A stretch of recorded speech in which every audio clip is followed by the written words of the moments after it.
update on varieties and trials. There will be an update for the season, including disease pressure. Now then, before I do that, just a few bits of housekeeping. You're all muted.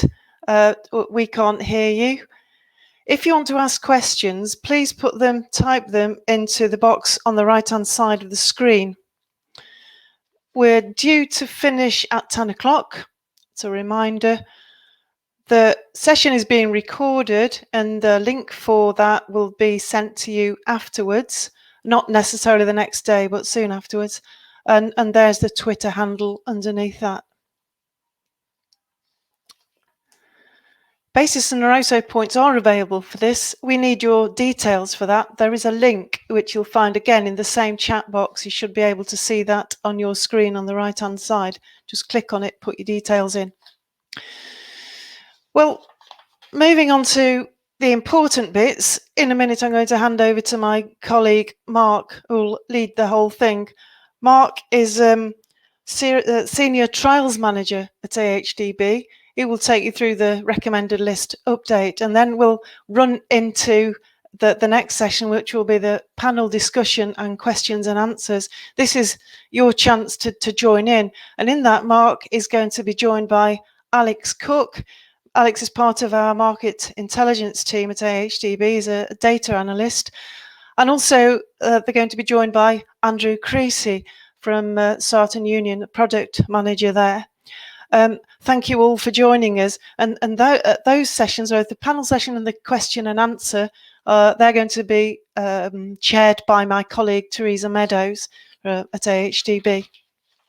After that, there'll be just a few bits of finishing off, and then we're due to finish at 10 o'clock.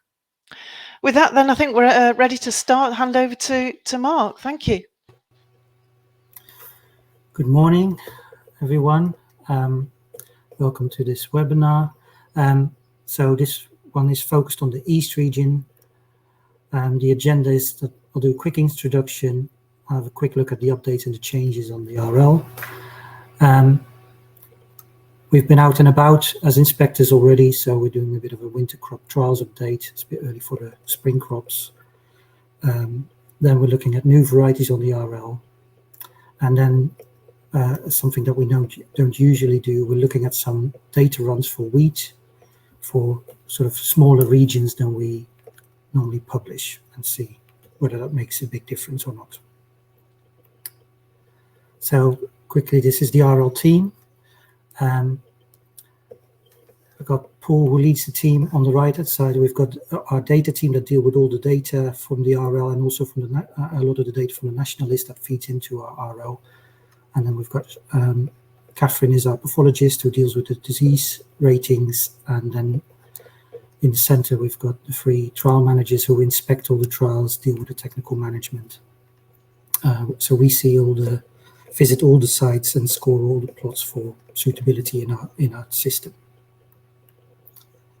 Oh, let's be quick. So firstly, brief summary of what has changed on the new RL. Some of this has been is already known, like the rust ratings in wheat. They've been updated because what we found is that the data that we were collecting was actually quite good, but that the way that the ratings are calculated that didn't work anymore. That has to do with the way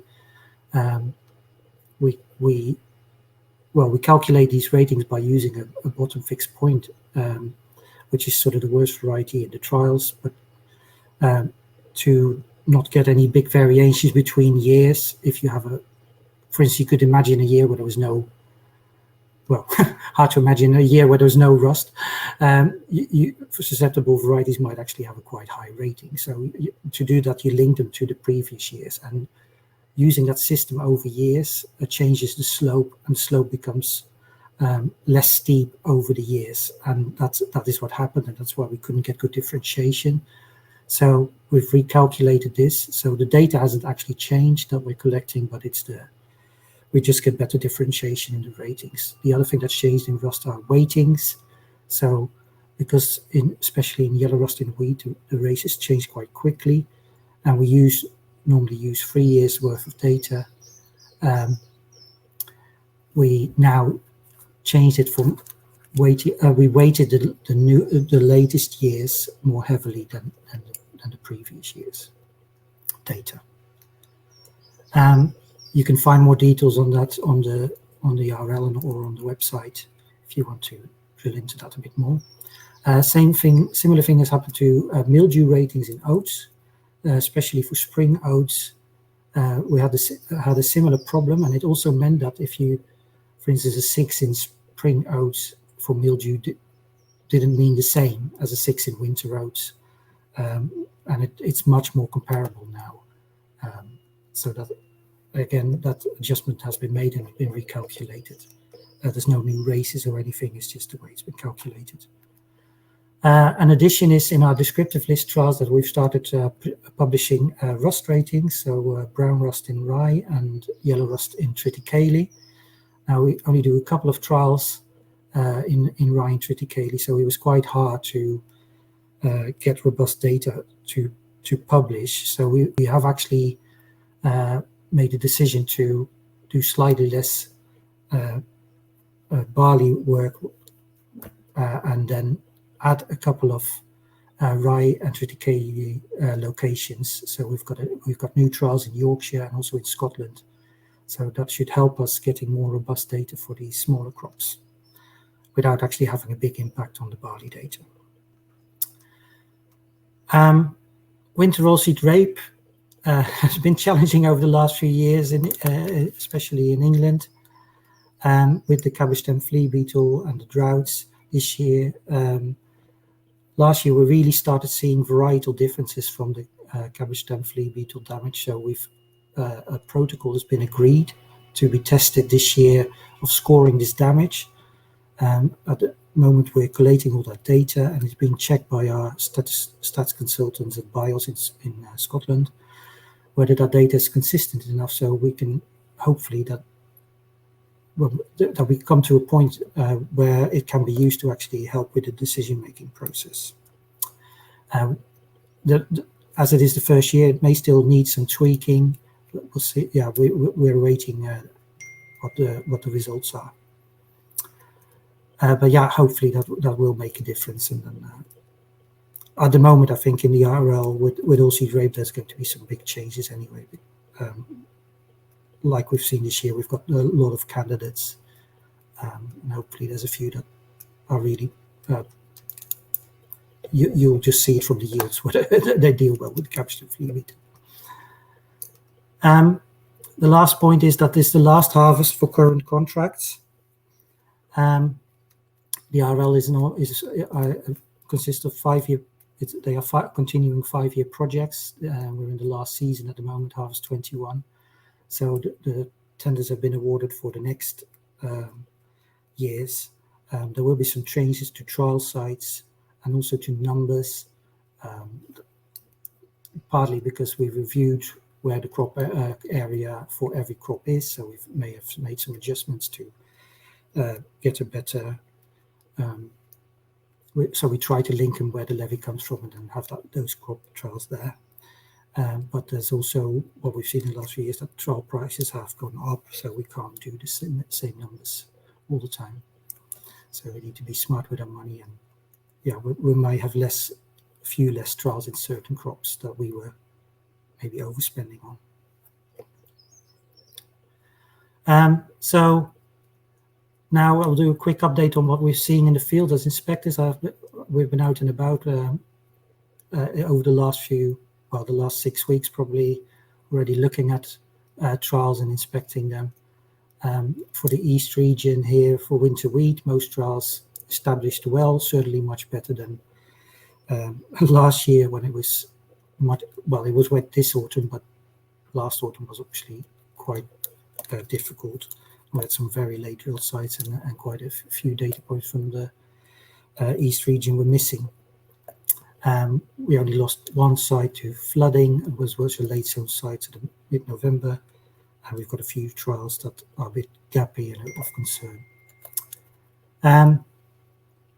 Disease levels have been low up till a few weeks ago. Then the yellow rust has started to come in, mainly in the east region, but we are starting to see it in certain areas elsewhere as well.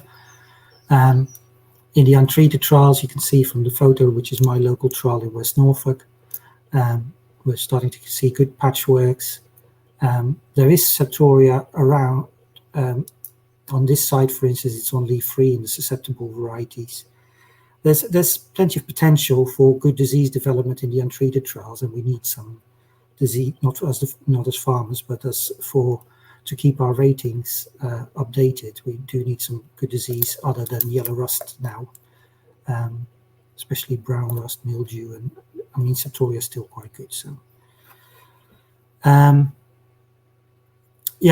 for higher north in the east region, I did see some fresh mildew last week in some of the trials in Yorkshire. So keep an eye on that. Obviously in East Anglia, that's not really an issue often, but sort of central and in the further northeast, mildew can be more relevant. Barley. The barley trials have generally looked pretty good. This is a photo from the site at Caythorpe, which is sort of near the cereal site, Wellbourne area in Lincolnshire. All the trials that we've seen have looked in good condition, and they've got much better height in the last few years as well, so that's good. We do have 2 sites that have quite high BYDV infection, so we are scoring it, but we don't know if we can still use it for the RL yield data. So we'll keep an eye on those. My personal view is that on quite a few sites that I've seen, that the 2 rows have actually looked a little bit better. They just look like they've tilled better. That doesn't say everything, obviously. See that at the end of the season. It's obviously quite tricky to have 2 rows and 6 rows under the complete same regime. Our RL program sort of sits sort of in the middle, so it can deal with both, but it can be tricky. But generally, as you can see, nice looking trials. Again, there is potential for disease development, and there is disease in some trials, but it was mainly on the lower leaves in the last few weeks, so it just depends on the right weather conditions what disease will be dominant. So definitely see mildew and rinco. I saw in Yorkshire.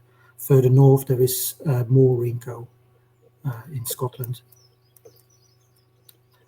But I've also seen brown rust and a bit of lead blotch. Ooh, I'm not very good with this. Oilseed rape update. Much better establishment in the east and west, so we were really happy that we were having nearly a full set going through the winter. But as it goes with oilseed rape, this is a photo from the Hampshire site, but we still had trials with adult flea beetle damage, and then on the right we've got the larval flea beetle damage, and you can clearly see these varietal differences that are being scored.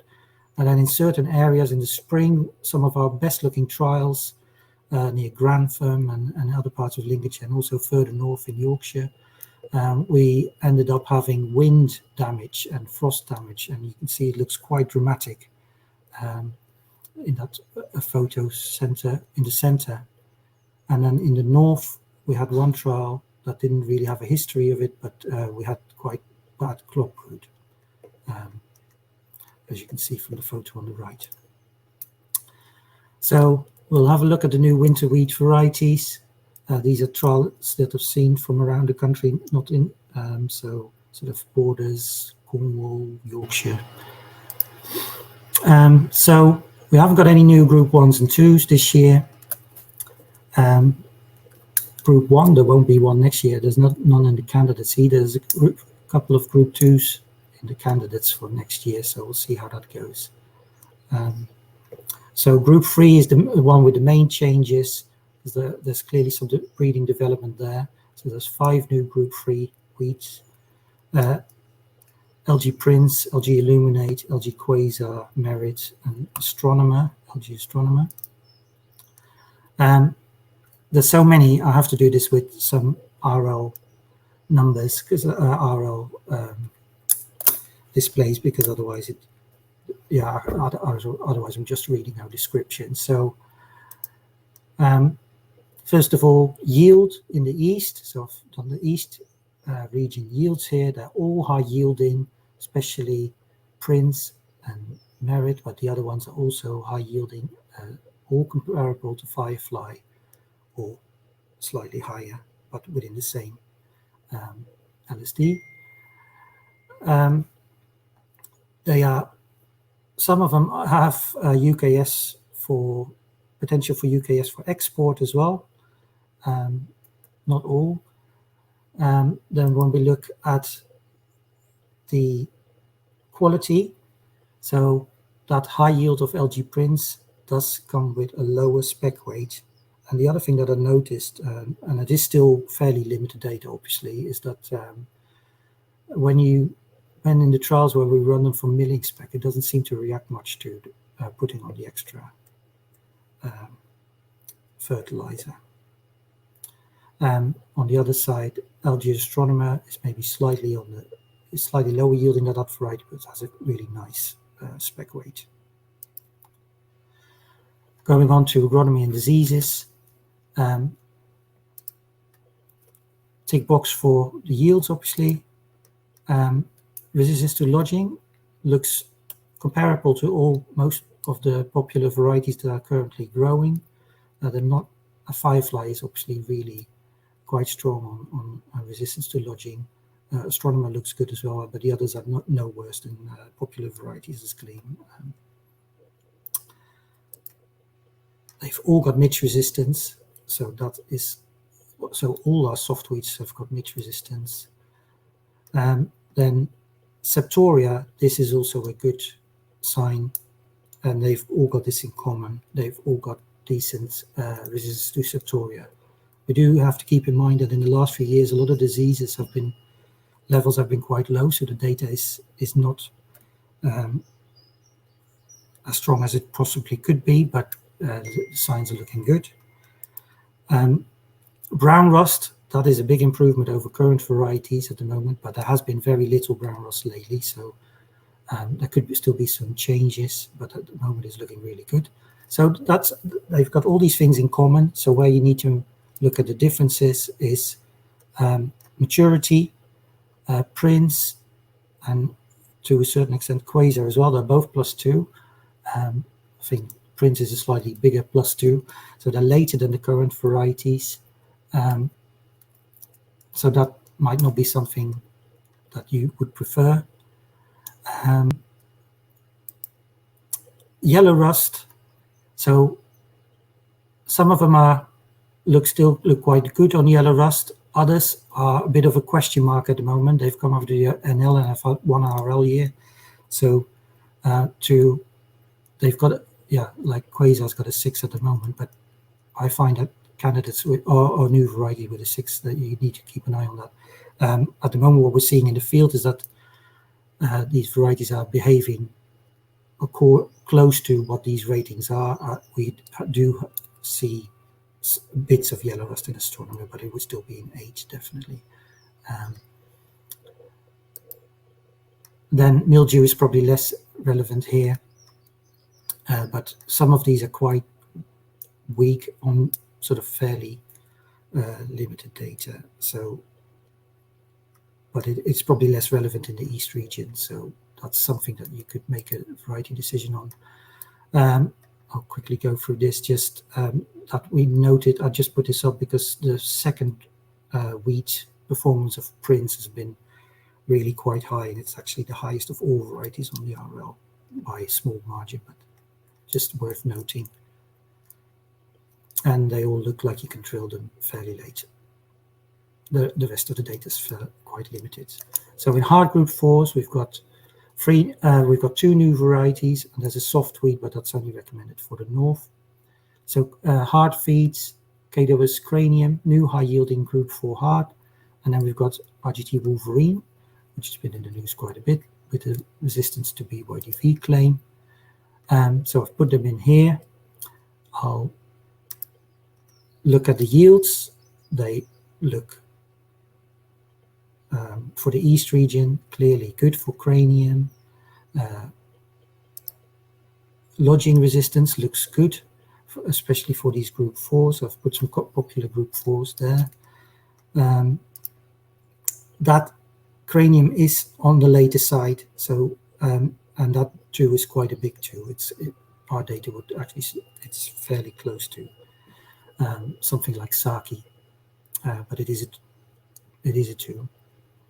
So that is different from some of the popular varieties that are currently grown.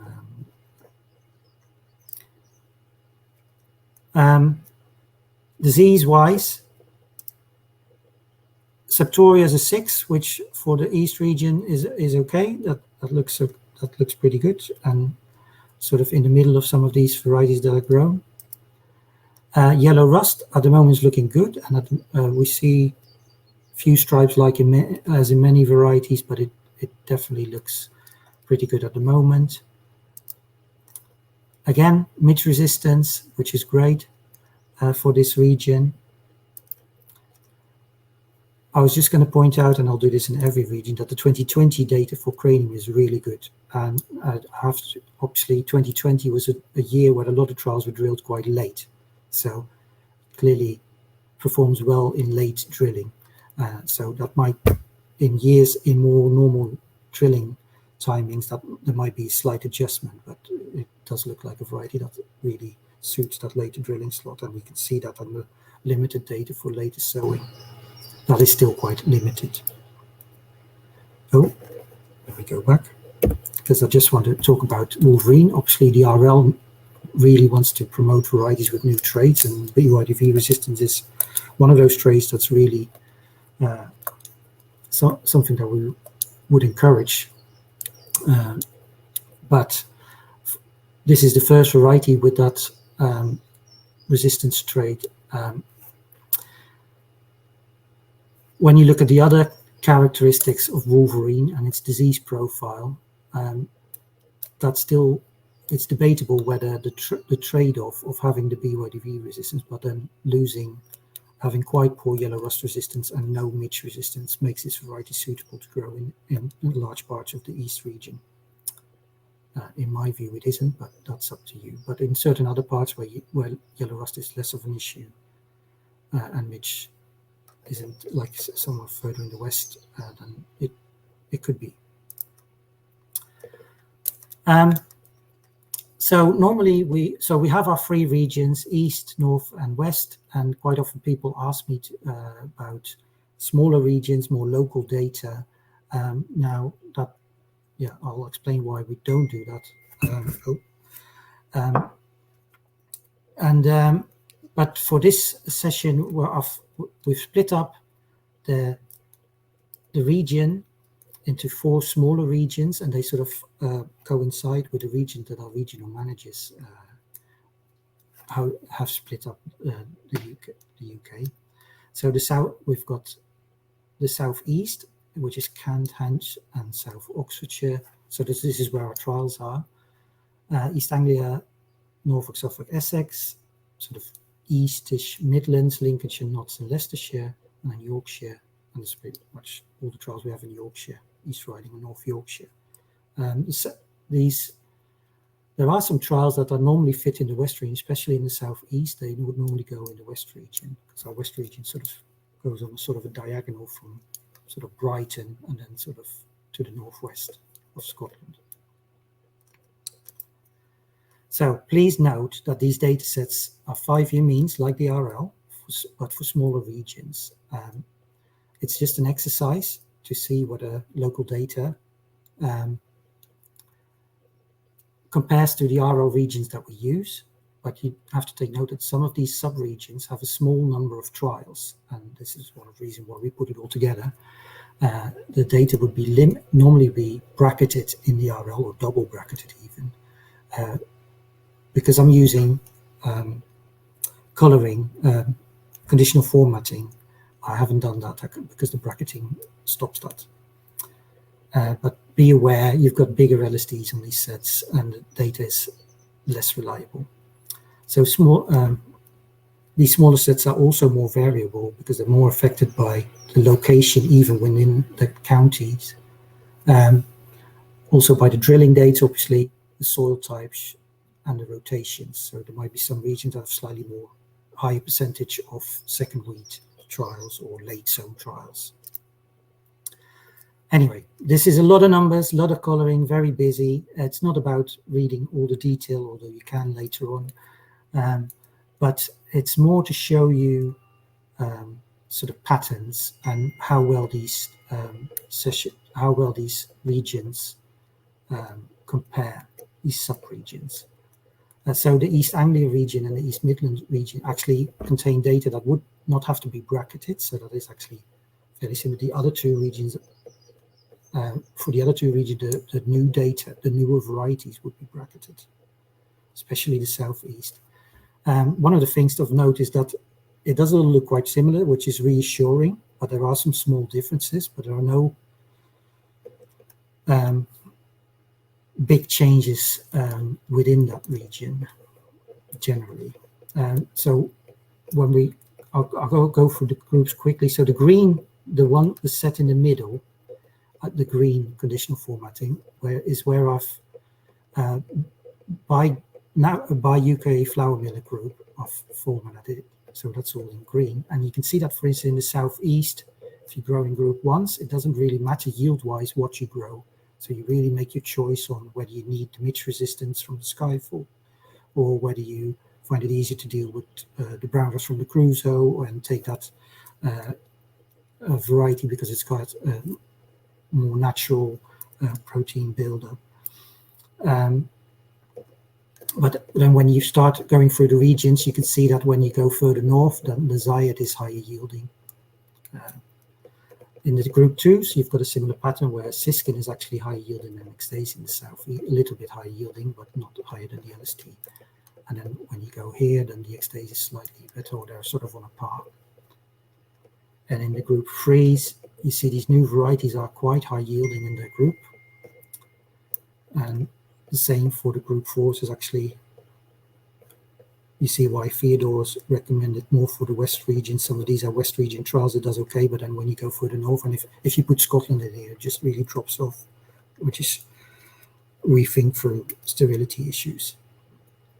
The one on the right, so the green to red coloring is where I've done the conditional formatting for the whole set. And this is mainly to sort of see if there's any variety. So if you're normally a group 4 hard feed grower, you may only be looking at sort of this area. And this is sort of to pick up if there are any varieties in your sub-regions or what we do in the regions that are actually quite competitive on yield, but bring you a quality aspect, and that you should really look into whether they might be suitable for your farm. So in this region, you can see some of these group 3s, soft group 4s, Skyscraper, Saki are quite competitive in some of these areas. Things like Xdays, which is grown in the west and actually is much higher much greener in the west here. It's good, but it's not. There is still quite a few percentages behind the feed varieties.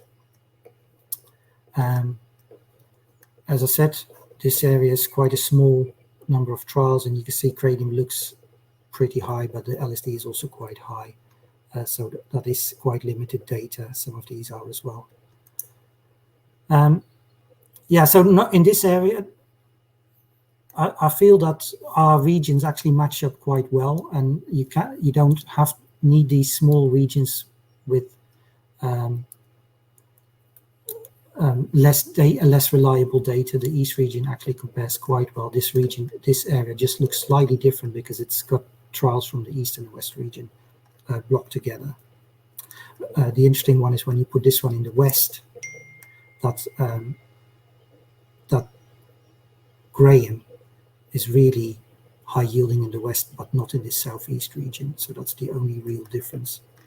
But, some of these new varieties, have a look at this in more detail later on. You can see, for instance, in this small set, one of these new varieties doing 100 and then 103.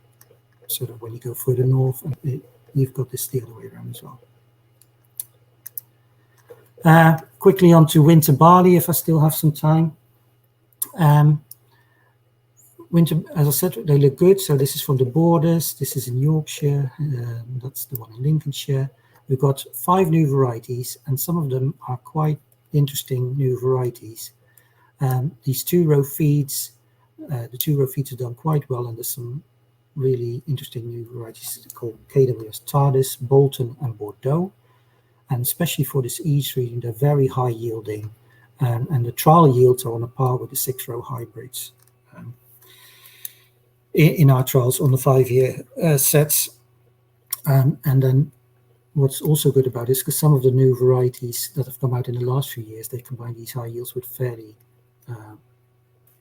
so the lodging ratings were sort of going down, but Tardis and Bolton combined this with these yields with a lodging rating of 8, and that's an 8.0, which is really good, which is, it's like Orwell.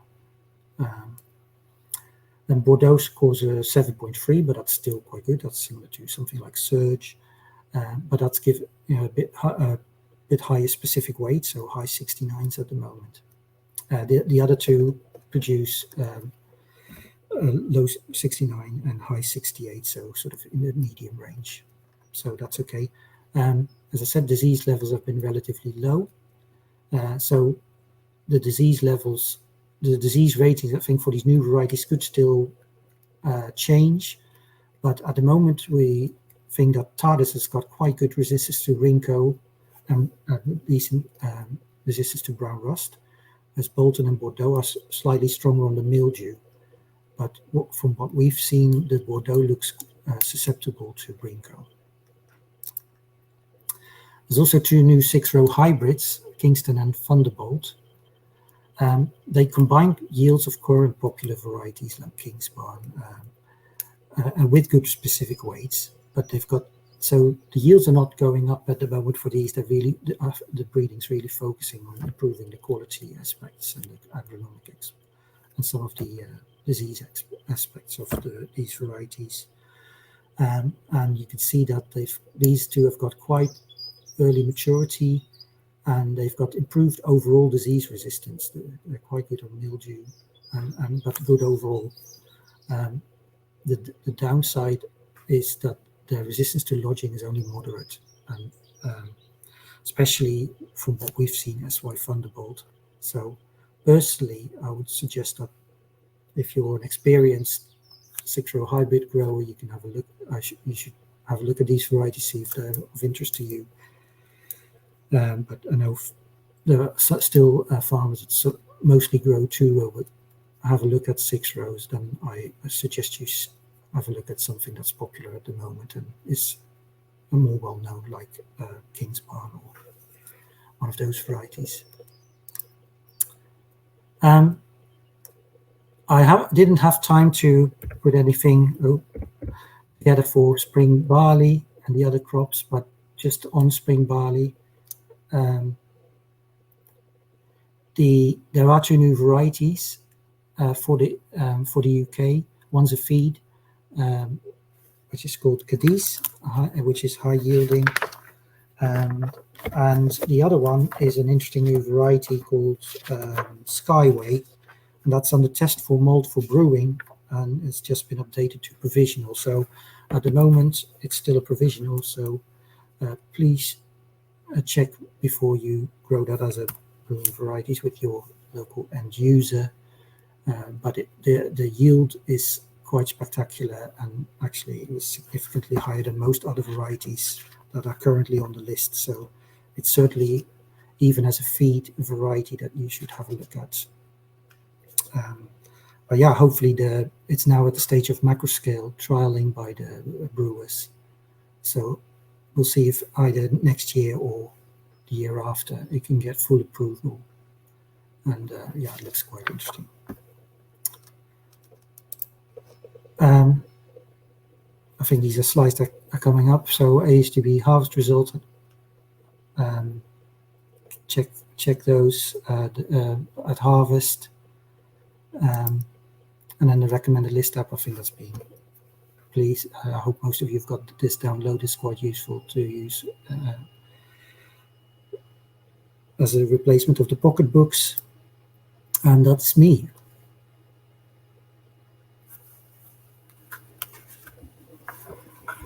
Thank you so much, Mark. A really useful update and run through of everything that's been going on across the country, across the region, and some really interesting insight into the longer term trends. So I think without further ado, we're going to bring our panel session together, and I'm going to be joined by Andrew Creasy, Product Manager from Saaten Union, and Alex Cook, who's our analyst in our market intelligence team. So we've got a good number of you out there listening to us this morning and hearing what Mark's got to say and the things we're going to discuss in a minute. If you have got questions, please feel free to pop them in the comments box and we'll answer them for you as we go forward for the rest of this morning. Yeah, there's lots happening through the day in terms of kind of one-to-one sessions with our research managers, but today's your opportunity in the next half an hour to really delve into the detail of what's happening in the East. So anything you've got, let us know and we'll pop them to the speakers.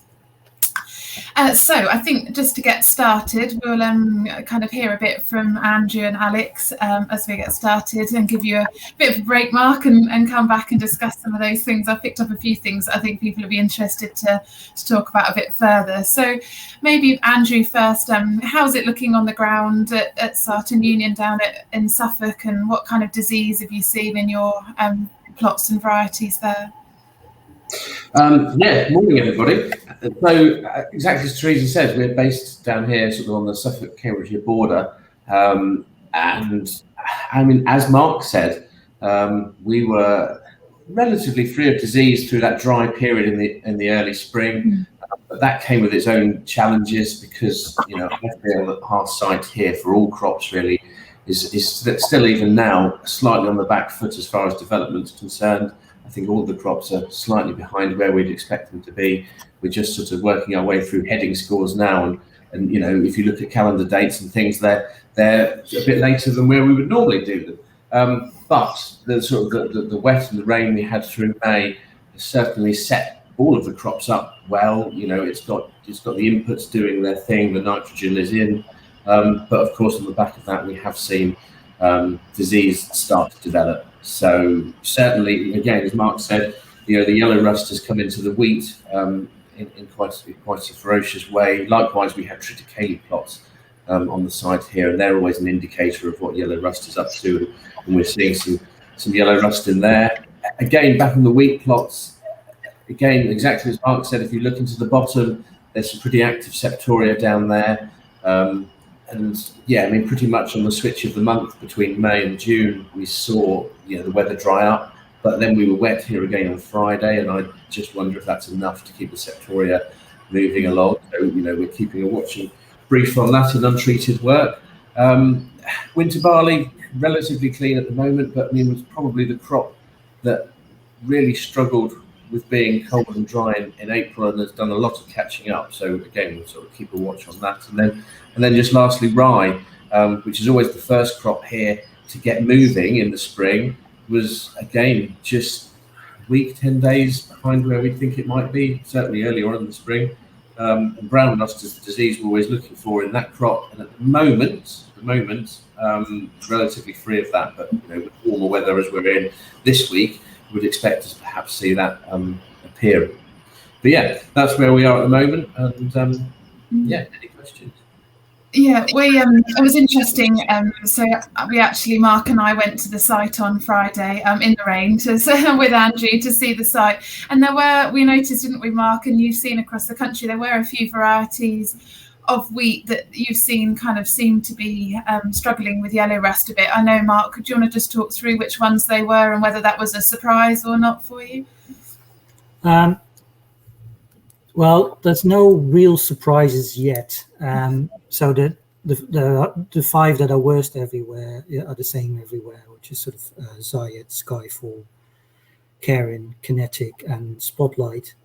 And then there's a number of the group 4 hards that we've sort of seen over the last few years slowly get more and more, like popular varieties like Glean.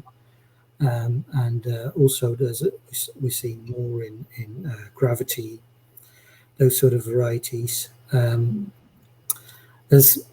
We do see more in Firefly as a group 3, and we're keeping an eye on that. It's sort of it's okay at the moment on most places, but it's one that we're keeping an eye on.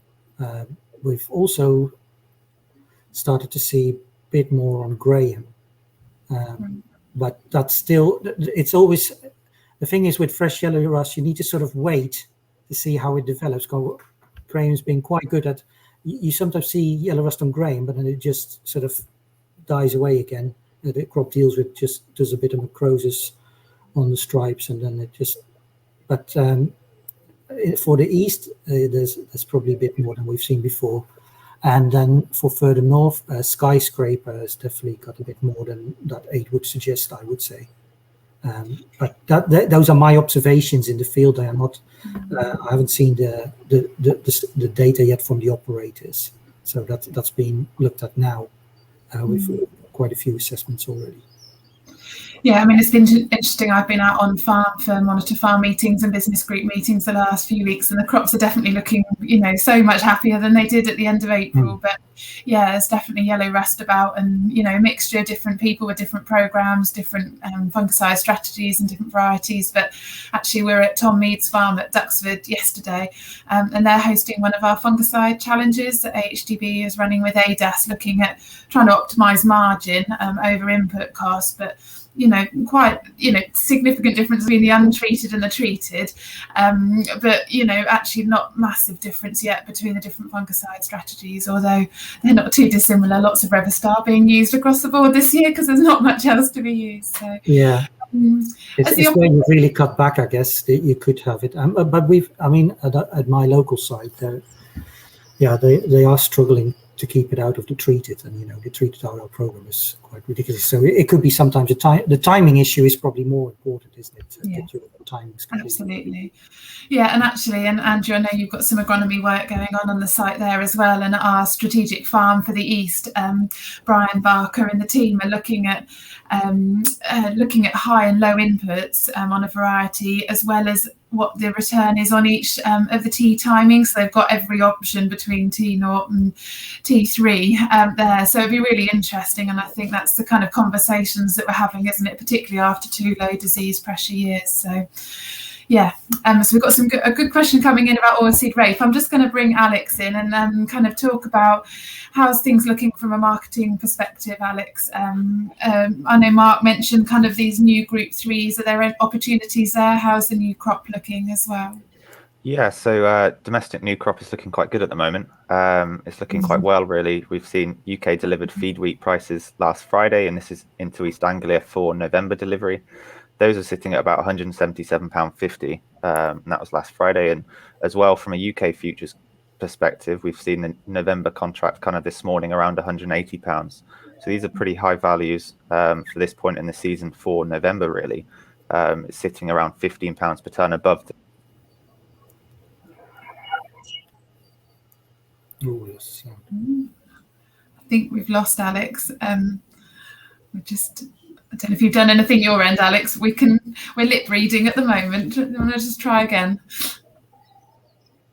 No, we'll leave that to you, Johnny, to do. So I'm going to ask the oilseed rape question, then we'll come back to you, Alex, in a minute.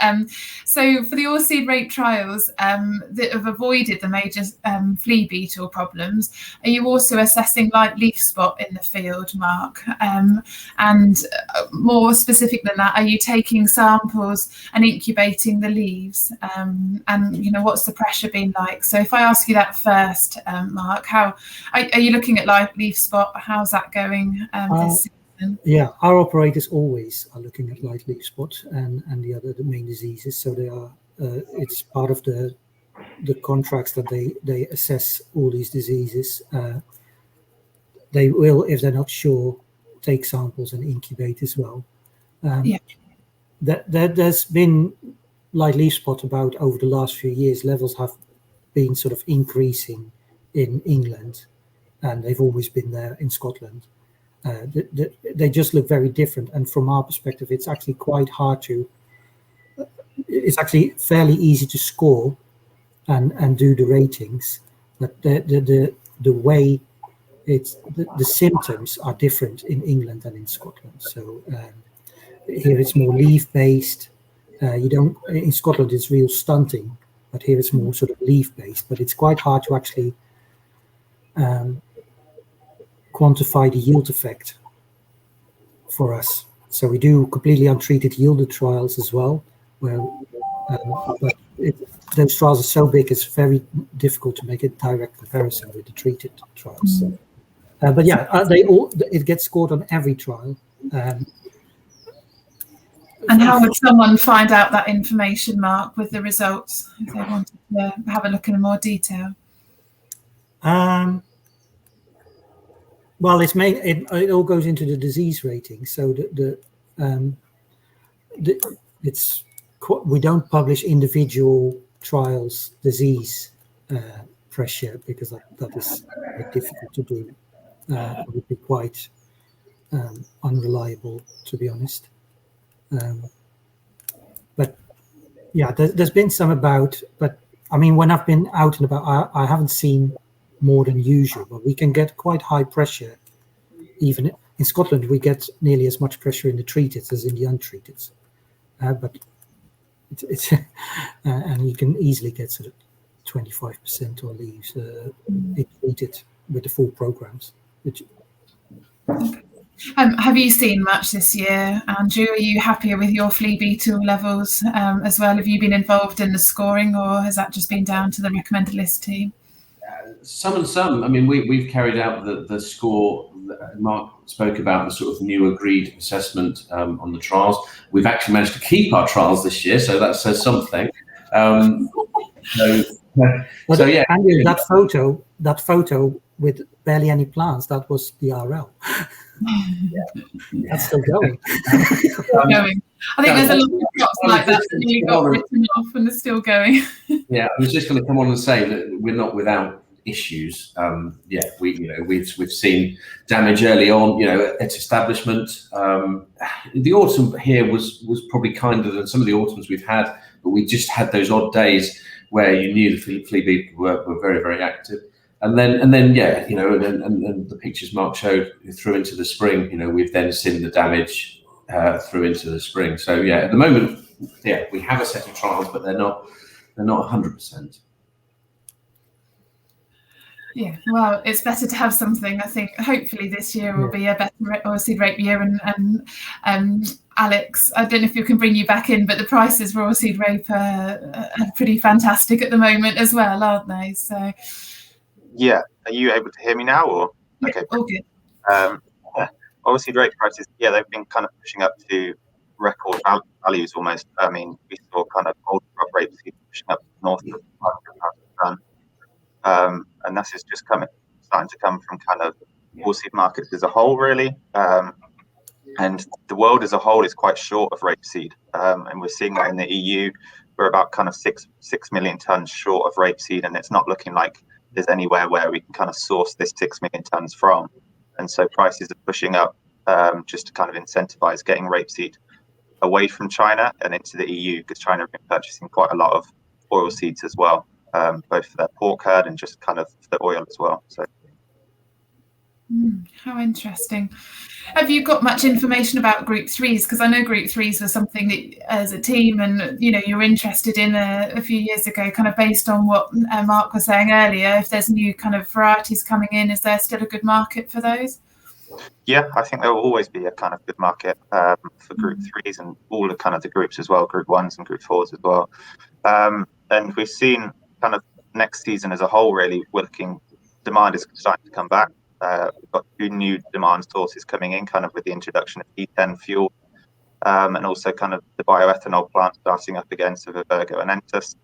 And we're starting to see kind of, not for Group 3s, but for Group 1s, we're starting to see the milling demand come back. I mean, once coronavirus lockdown measures start to ease, people will be back in the office 1 or 2 days a week, even if not more, and that will start to help the milling demand with sandwiches to go, for example. And so, yeah, next season is looking to be good from a demand point of view. It's what we like to hear, Alex. I think it's what we need after the last couple of years, isn't it? Everybody, yeah, we can do with filling some grain stores this year. So no, that's brilliant. There's an interesting kind of comment here that somebody's added about adult plant resistance kind of kicking in and disease on Zayats being bad, although it didn't actually come through until early May. Is that something you've seen on the ground as well, Andrew? It is. I mean, absolutely. I mean, like I said earlier, we were relatively clean in untreated work, but yeah, the yellow rust specifically has come in at that point, and it's still here now. Sometimes you do see it, that it comes in, and then sort of the plant does its thing, and actually, although you can still see some of the scarring from the yellow rust, it's not actually active. But I mean, out there at the moment, it's still active, and obviously we're sort of mid-ear emergence now. The yellow rust we're seeing is still very, very active. Yeah, I would say that Zayat has been quite bad this year. It's all started later, and I think that is, my view is that, personal view is that it's in part to do with the races, because we've always seen that Zayat had more like a foci-based yellow rust, and there are more foci in other varieties this year as well. So I just think and it actually came in still a bit earlier in Zayat than in Skyfall. Skyfall is now catching up really quickly on levels, but and in the end will be one of the worst ones. But yeah, it was noticeable that Zayat was worse than Skyfall early on. So it could be something to do with different races. And talking about kind of things coming in later, I've been on a farm recently and it almost looked like they've got kind of BYDV and kind of yellowing on the tops of the leaves, maybe a spring infection. Is that something that you think we've seen, or is the levels of BYDV looking like? We would say that is actually stress from sprays. We've seen quite a lot and quite significant, especially because we obviously have quite often got an untreated fungicide part to our trials, which actually does get PGRs. So, and through the spring, we've been visiting sites where the field and the treated had leaf tipping, but the untreated didn't. It's been quite marked in some locations. And the other thing is that it's very varietal. So some varieties deal with that much better than others. There's sort of 9 or 10. And it also, for instance, one of the things that, for instance, makes Skyfall look worse for yellow rust, because as soon as Skyfall comes under this, you get a lot of the yellow leaf tipping as well, and it makes it look extra yellow. But there's a number of varieties that do this, and others that just stay completely green. But I mean, I could put pictures up that, yeah. I think we get a few videos if people see these from our trials where you can see this effect where the untreated looks cleaner and less stressed than the treated. It's good to know, because often it's, the BYDV is normally the whole plant, isn't it, rather than just the kind of tips of the leaves. That's what we were thinking. So yeah, that makes a lot more sense. So there's just also other leaves where you sort of see like little dots in them, but it's still lighter green with sort of stress effect as well. Yeah. So just to finish off, a last question, given the awful couple of winters that we've had, in terms of kind of later sown varieties, are you seeing any good things coming out of that, trends? We can't have another bad year, but can we use the recommended list data as a useful thing for that one? I think what you'll find is that with especially the new varieties that have got very high yields, because they've only got 1 year of recommended list data, which was last year. So they were all later drilled. So varieties that do well, things like Cranium and Prince, you might still, if you would just use our late drilled data set, then they would be top. So there might still be a slight adjustment down, but they look like varieties that have dealt with those conditions very well. But because there's limited data, a high percentage of their data is from later drilled sites. When you look at the rest of the varieties, there are some varieties that don't deal as well with it, but the difference in the yields is not necessarily significant. So it'll be some will be like 1% better and other will be 1% less. But you can pick that up from our late zone line on the RL. And we wouldn't have enough data to do that by region. No, well, that's it, isn't it? It's kind of gathering, but it's all these little intricacies of the recommended list, isn't it? It's worth knowing about kind of what we're looking at, the kind of the years that we've had, the data going into it. And so looking at those 5-year trends, looking at the variety selection tool and pulling out some of those kind of differences is really valuable. So I think just one thing on that, last year we added the late zone trials. We now grow them as full RL trials, so they go in the normal set. So the general RL will be slightly more trending towards varieties that deal with late sowing, slightly, but that will have a small effect on that. No, that's interesting.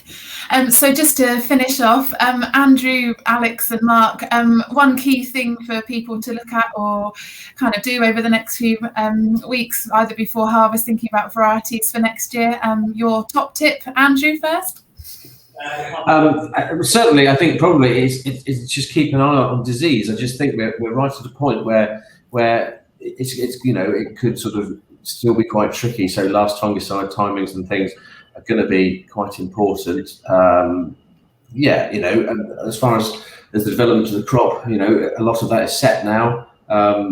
But again, keep an eye on what things do and how they perform this year. Certainly, for us, looking at trials, it's a different season to those we've seen over the last couple of years. So, again, Mark referred to what we want is not necessarily what a farmer wants, but it's nice to pull some of the varieties apart and just see what they do and don't do in a different season. So yeah, that's me. Brilliant, thank you. It's really important, and every year is different, isn't it? And it's hard to manage and predict the weather. So yeah, really useful. Thanks, Andrew. Over to you next, Alex. Yes, so my kind of top tip would just be keep an eye on kind of new crop markets, the November futures, North 21 futures, and also May 22 futures, just to see how prices are looking to track throughout kind of next season. At the moment, we're kind of in a weather market, particularly the US have just finished planting, so weather is quite key there for that crop development. So any good or bad news related to that crop will kind of push markets one way or the other. And so this could kind of change week on week, day by day type thing. Just keep an eye out just to kind of see how things are looking. And as well, kind of knowing your end market. So if you're growing group 3s, the amount of rain that we've had and the disease pressures that I've just spoken about, just knowing that if potentially kind of the quality might not meet the spec that you're going for, then have like a kind of a plan B in terms of where you want to put those tonnages into, and just making sure that that's the best plan B that it can be as well for the season. So good tips, thanks, Alex. Yeah, really important, and there's a wealth of information that Alex and the team put out on the website, so make sure you're connected into that. It's really useful. Brilliant. And Mark, the final one from you? Yeah, just from I will talk from the disease point of view as well. I think the crops generally look quite good, but there's a lot more green leaf this year than in the last few very dry years. We had long dry springs. 2 years ago, when we had this really long dry spring and then it got wet, for instance, at Andrew's site in near the Humber, it was clean until July, and then we got really heavy Septoria infections, didn't we, Andrew? Mm-hmm. And we still, in the untreated, we still lost significant amounts of yield, and even some of the treated was then struggling because it was so late after the sprays had gone on. The amount of Septoria that came in on what was left then. And this year there is potential for high disease pressure, but it just depends on where we get sort of more rain to splash it up the crops, I guess. Get that crystal ball out, Mark, and see what happens. Brilliant. Thank you so much, everybody. We've done this today virtually for those of you that might want to join us in this way, but the recommended list trial sites are open across the country. We've got the East Anglia event with Saaten Union to have a look at. We've got everything, haven't we, Andrew, there? The recommended list, winter wheat demos, rye, triticale, winter barley, spring oats, spring barley, agronomy trials. What have I missed, Andrew? I think that's it. So it comes. That's the 29th in Suffolk, and there's nothing, we were there on Friday, there's nothing better than looking through the crops and being able to see them. So, you know, please do come and join us there, and the other events going on around the country are all on our events pages. So we'll all be there, and we look forward to seeing you then, and we'll hand over to Judith just for a couple of bits to finish. Thank you, everyone. Thank you. Thank you, Teresa. Thanks very much, and thank you to all of our panel, Mark, Andrew, and Alex. And also we have a backup team. We can't just do this on our own. So thank you to those folks behind the scenes who kept things running smoothly. A few bits from me then, just to finish off, but to follow on from what Teresa was saying, really, information pointers. Arable Connections is all about demonstrating varieties in your region. So have a look at the pages on the website, find information there, and you can also find information on upcoming events there as well. The recommended list publication is still available as a booklet. You can also view it online as well. If you want to get what am I talking about? I do apologise. If you want to get hold of the publication, then just send for it using the link on there, which is the publications link for the AHDB website. As Mark told you a few minutes ago, the RL is available as an app now. You can download it, and it allows you to keep up to date. You can get new data when it becomes available in January, and that also includes key market information. There's also the variety selection tool. That's an interactive way of looking at varieties. You can compare varieties and select ones that look most promising for your farm. It's very neat, actually. Have a look if you've not seen it already. Available on the website. If you want to know what's going on, do visit our events pages on the website. There's all sorts of information there. That's the team over on the Knowledge Exchange Managers on the right-hand side. Also, to Strategic Farm, keep an eye on that, what's going on this summer. There's now a plan for the summer of monitor farm meetings, as well as strategic farm meetings, as well as webinars. So do keep an eye on it. And if you want to be updated with emails, please make sure that we have your details. Fill in one of those keeping in touch forms, and there's a link to it on there near the bottom. Arable Connections online. There are 3 of these events today for the whole country, but there's also more than that. You can enter a drop-in session if you want to. If, for example, you didn't get your questions answered earlier, you can join a drop-in session and speak to one of our research managers who will be happy to answer your questions for you. And also have a look at the technical focus area, and you can find updates and more information on there as well. We're right at the end now. Let me just remind you that this session's been recorded and you'll receive a link in the next few days. Those are our contact details, Teresa's and mine. If you want to get in touch, please feel free. And the Twitter handle is on there as well. Thank you very much for joining us. Thank you for your contributions, and do join us at one of our other sessions. Thank you.